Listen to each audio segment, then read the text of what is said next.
What's up, people? D here. I'm in the van. It's Saturday morning. I'm gonna be trying to do my regular thing, go out to some estate sales, see what's on. Don't really plan on buying too much this week. Maybe buy a little bit of media or whatnot, but need to calm down on my purchases and figure out how to actually get the other part of my business up and going. So I'm gonna be going to my storage unit. Then I'll be definitely getting some totes back so I can go home and get some stuff listed. And I'm gonna try to really get close to 100 listings over the weekend. But right now I'm at an estate sale, so let's go in there and see what they have.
Alright, so I ran through that one pretty quick. Didn't really find anything too amazing. I really kind of wanted the LPs just because there was this one Elvis one, but they wanted like $4 for LPs and everything, so I kind of knew I wasn't going to make a deal. I still offered them like 25 bucks on the LPs and the 8-tracks, and they still weren't interested, so it's an easy to say no for that, and on to the next one for me.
Alright, so I decided to make a little deal on this one. Kind of saw one of my competition in there. He owns a music store and everything, but he's a good guy. I saw him walk out with a whole bunch of records. I decided to see what was left and see if I can make a deal on the rest of them, and I got the rest of them for 20 bucks, and there's quite a bit of them, so I'm gonna go load those up now.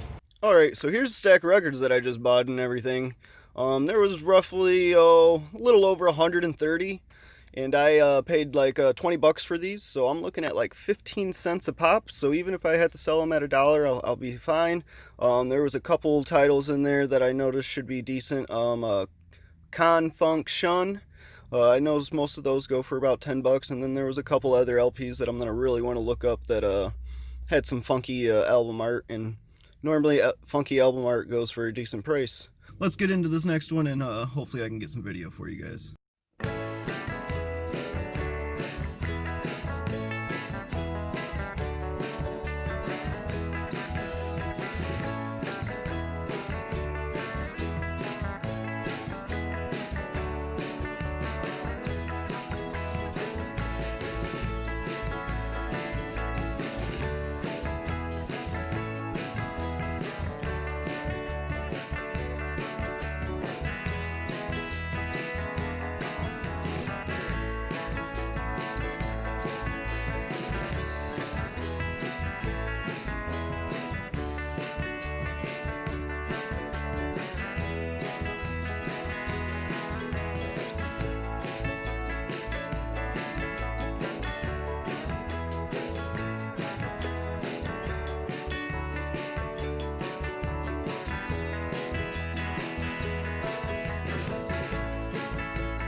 Alright, so I didn't pick up anything there. I tried to make a deal, but we were just going to be way too far off.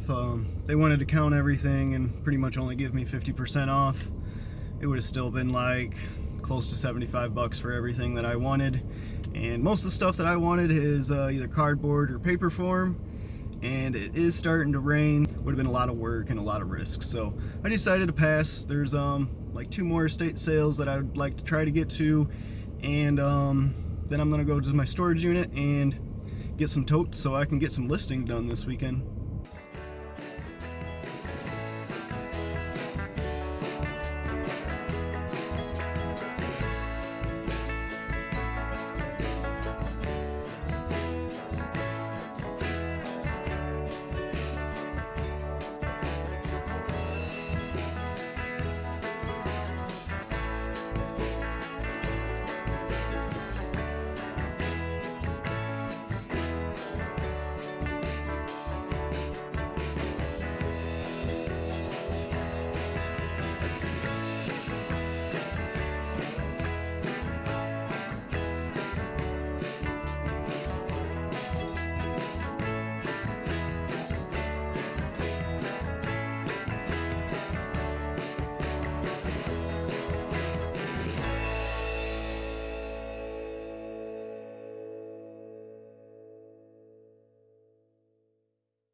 Alright, so there was nothing really in that home that I really was interested in. It was a very artsy home, I'll just say that. Everything was very high priced, a lot of glass work, a lot of oil paintings. Nothing that I was really interested in, but the ladies that were running the sale, these ladies were actually ones that I made one of my first big purchases from, all the Hawthorne villages, several videos back and everything, if you guys want to go check that out. But they definitely recognized me. I mean, it's kind of hard not to, I guess, after you make a purchase like that and you look like this. But the funny thing is, they actually had a house last week that I didn't get out to because I was just so busy, and I made a massive die-cast purchase and everything, and they said that there's still a lot of vintage stuff there, and they actually offered me to go look at the house and maybe work out a deal where I can actually almost clean out the house if I wanted to, it sounded like. So I'll let you guys know how that goes if I decide to do it, but it's just nice to know that people are making those offers to me, and it's only been a few months. So, but I got one more estate sale. Let's go check that out.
Alright, so I'm done with that final sale now. I did make a purchase.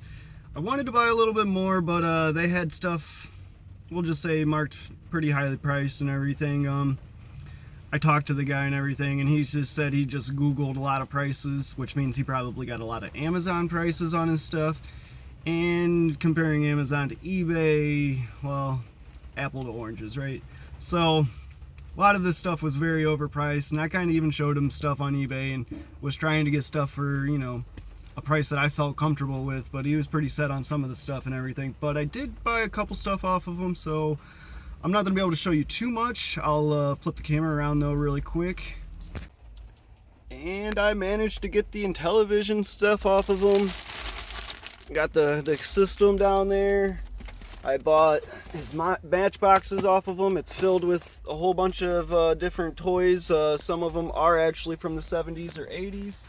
Let me kind of like scan up top. I'll give you guys a view of all the titles and everything. There was a couple of the nice one. There's this Commando. Hopefully I can get about 50 bucks for that if I decide to sell them and everything. I will say my negotiation skills probably leveled up on this one. It was a very tough negotiation between the two of us, because I came in, I wanted the Intellivision, I wanted the Matchbox, he had some X-Men toys in there that I wanted, he had some Tonka toys that I wanted, and then I wanted all of his LPs. He came at me with a number like 600 bucks for all that stuff, so I kind of laughed a little bit and told him I'd be more comfortable like at 300 bucks. I didn't really laugh, I just kind of was all like, yeah, I kind of assumed we were going to be really far off on stuff, and I told him I'd do 300 for everything, and he really wanted minimum 400 bucks. I just couldn't bring myself to that, so I started to go towards the items that I really wanted to. I started out with the Intellivision and the Marvel, but he was really dead set on those Marvels getting a lot higher price than I think they are actually worth. There was only one of them that was worth maybe 40 or 50, and then everything else was worth about 15 bucks.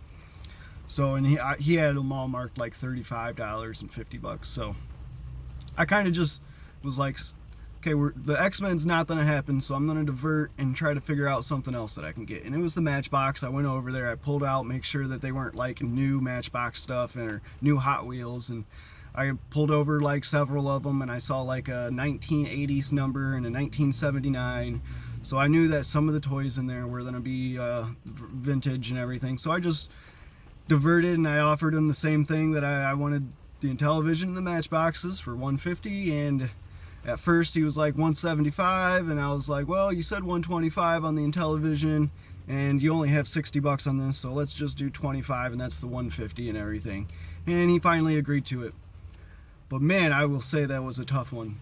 I'm so happy that I got this stuff. I'll be honest, I don't know if I'm going to sell the Intellivision. We'll see. Alright, so here we are once again in the future making another outro. I do want to thank anybody that's made it this far, because I did start to ramble, but let's just get to the numbers and the gist of what happened to the day.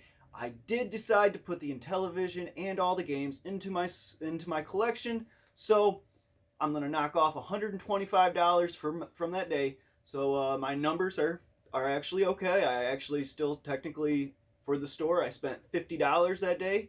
I got 188 items, which comes out to 27 cents an item.